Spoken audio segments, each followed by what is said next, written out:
Сега ще ти изготвя в тази тева една рецепта. Агнешко с няколко вида гъби, див ориз и диви глупости.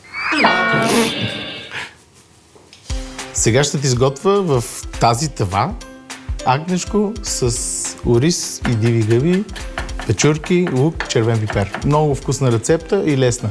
А аз не ям агнешко. Лук, чесън. Сега нарязвам малко гъби, печурка на едро. Прибавяме манатарки, накиснати в вода. Разбъркваме с метална лъжица, нищо няма на тавата, не се притеснявай. Сега овкусяваме с джоджан, една-две щипки. Сол, черен пипер, червен пипер, ориз и вода. И не е на око. Всичко е смярка. Слагаме мазнина. Разбъркваме добре.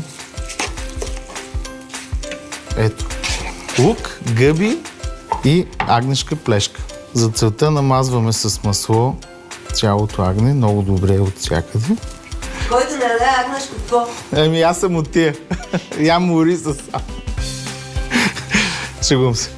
Същата рецепта може да стане с агнешко бутче. Това беше много добре.